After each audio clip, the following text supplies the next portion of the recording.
Hello, it's Teresa. I'm coming to you with some more from The Sun is Also a Star by Nicole Yoon. So far we've met our two main characters, Natasha and Charlie, and now we're going to dive in a little bit deeper. The next chapter starts from the perspective of Charlie's mom. Family, a history of naming. When Min-soo fell in love with Dae-yeon, she did not expect that love to take them from South Korea to America. But Dae-yeon had been poor all his life. He had a cousin in America who'd been doing well for himself in New York City. He promised to help. For most immigrants, moving to a new country is an act of faith. Even if you've heard stories of safety, opportunity, and prosperity, it's still a leap to remove yourself from your own language, people, and country, your own history. What if the stories weren't true? What if you couldn't adapt? What if you weren't wanted in the new country? In the end, only some of the stories were true. Like all immigrants, Min-soo and Dae-yeon adapted as much as they were able. They avoided the people and places that didn't want them. Dae-yeon's cousin did help, and they prospered, faith rewarded. A few years later, when Min-soo learned that she was pregnant, her first thought was of what to name her child. She had this feeling that in America, names didn't mean anything. Not like they did in Korea. In Korea, the family name came first and told the entire history of your ancestry. In America, the family name is called the last name. Dae-yeon said it showed that Americans think the individual is more important than the family. Min-soo agonized over the choice of the personal name, what Americans call the first name. Should her son have an American name, something easy for his teachers and classmates to pronounce? Should they stick to tradition and select two Chinese characters to form a two-syllable personal name? Names are powerful things. They act as an identity marker and a kind of map, locating you in time and geography. More than that, they can be a compass. In the end, Min-soo compromised. She gave her son an American name, followed by a Korean personal name, followed by the family name. She named him Charles Jae-won Bae. She named her second son Daniel Jae-ho Bae. In the end, she chose both, Korean and American, American and Korean, so they would know where they were from, so they would know where they were going. Natasha. I'm late. I enter the waiting room and head over to the receptionist. She shakes her head at me like she's seen this before. Everyone here has seen everything before, and they don't really care that it's all new to you. You'll have to call the main TSIAAS line and make a new appointment. I don't have time for that, I say. I explain about the guard and her strangeness. I say it quietly and reasonably.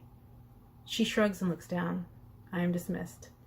On any other day, I would be compliant. Please call her. Call Karen Whitney. She told me to come back. Your appointment was for 8 a.m. It is now 8:05. She's seeing another applicant. Please, it's not my fault I'm late. She told me. Her face hardens. No matter what I say, she will not be moved. Ms. Whitney is already with another applicant. She says it like English is not my first language. Call her, I demand. My voice is loud and I sound hysterical. All the other applicants, even the ones who don't speak English, are staring at me. Desperation translates into every language. The receptionist nods at a security guard standing by the door. Before he can reach me, the door that leads to the meeting rooms opens up. A very tall and thin man with dark brown skin beckons me. He nods to the receptionist.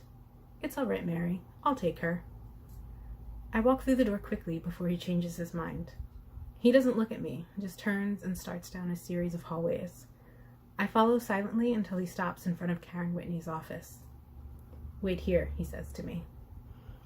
He's only gone for a few seconds, but when he returned, he's holding a red folder.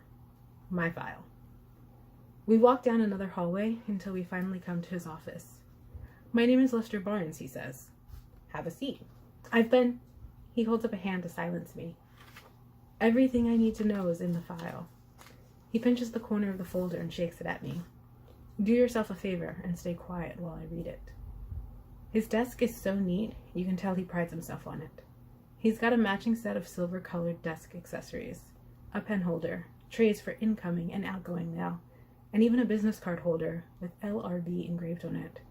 Who even uses business cards anymore? I reach forward, take one, and slip it into my pocket. The tall cabinet behind him is a landscape of color-coded stacks of files. Each file holds someone's life. Are the colors of the files as obvious as I think they are? My file is rejection red. After a few minutes, he looks up at me. Why are you here? Karen, Ms. Whitney, told me to come back. She's been kind to me. She said maybe there was something. Karen's new. He says it like he's explaining something to me, but I don't know what it is. Your family's last appeal was rejected. The deportation stands, Miss Kingsley. You and your family will have to leave tonight at 10 p.m. He closes the file and pushes the box of tissues towards me in anticipation of my tears. But I'm not a crier. I didn't cry when my father first told us about the deportation orders or when any of the appeals were rejected. I didn't cry last winter when I found out my ex-boyfriend Rob was cheating on me. I didn't even cry yesterday when Bev and I said our official goodbye. We'd both known for months that this was coming. I didn't cry, but still, it wasn't easy. She would have come with me today, but she's in California with her family, touring Berkeley and a couple of other state schools. Maybe you'll still be here when I get back, she insisted after our 17th hug. Maybe everything will work out. Bev's always been relentlessly optimistic, even in the face of dire odds.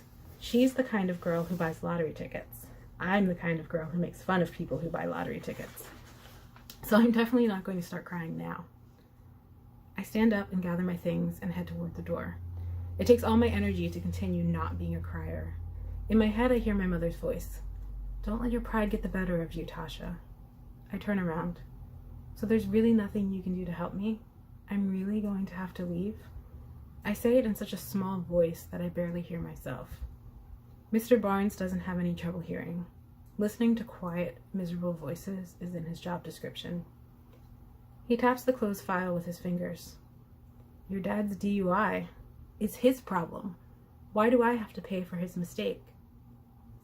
My father, his one night of fame led to a DUI, led to us being discovered, led to me losing the only place I call home.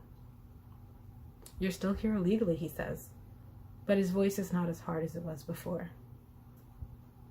I nod, but I don't say anything, because now I really will cry. I put my headphones on and head for the door again. I've been to your country. I've been to Jamaica, he says. He's smiling at the memory of his trip. I had a nice time. Everything is ivory there, man. You'll be all right. Psychiatrists tell you not to bottle up your feelings because they'll eventually explode. They're not wrong. I've been angry for months. It feels like I've been angry ever since the beginning of time. Angry at my father, angry at Rob, who told me just last week that we should be able to be friends despite everything, i.e. the fact that he cheated on me. Not even Bev has escaped my anger. All fall she's been worrying about where to apply to college based on where her boyfriend, Derek, is applying. She regularly checks the time difference between different college locations. Do long-distance relationships work? She asks every few days. The last time she asked, I told her maybe she shouldn't base her entire future on her current high school boyfriend. She did not take it well. Bev thinks they'll last forever. I think they'll last through graduation. Maybe into the summer. It took me doing her physics homework for weeks to make it up to her. And now, a man who has probably spent no more than a week in Jamaica is telling me that everything will be irie. I take my headphones off. Where did you go? I ask. Negro, he says. Very nice place. Did you leave the hotel grounds? I wanted to, but your wife didn't want to go because she was scared, right? The guidebook said it was best to stay on the resort grounds. I sit down again. He rests his chin on the back of his clasped hands. For the first time since this conversation began, he's not in charge of it. Was she concerned about her safety? I put air quotes around safety, as if it weren't really a thing to be concerned about. Or maybe she just didn't want to ruin her vacation mood by seeing how poor everyone really is. The anger I've suppressed rises from my belly and into my throat. You listened to Bob Marley, and a bartender got you some pot, and someone told you what irie means, and you think you know something. You saw a tiki bar and a beach in your hotel room. That is not a country. That's a resort. He holds up his hands like he's defending himself, like he's trying to push the words in the air back into me. Yes, I'm being awful. No, I don't care. Don't tell me I'll be all right. I don't know that place. I've been here since I was 8 years old. I don't know anyone in Jamaica. I don't have an accent. I don't know my family there. Not the way you're supposed to know family. It's my senior year. What about prom and graduation and my friends? I want to be worrying about the same dumb things they're worrying about. I even just started getting my application together for Brooklyn College. My mom saved for 2 years so she could travel to Florida and buy me a good Social Security card. A good card is one with actual stolen numbers printed on it instead of fake ones. The man who sold it to her said that the less expensive ones with bogus numbers wouldn't get past background checks and college applications. With the card, I can apply for financial aid. If I can get a scholarship along with the aid, I might even be able to afford SUNY Binghamton and other in-state schools. What about college? I ask, crying now. My tears are unstoppable. They've been waiting for a long time to come out. Mr. Barnes slides the tissue box even closer to me. I take 6 or 7 and use them, and then take 6 or 7 more. I gather my things again.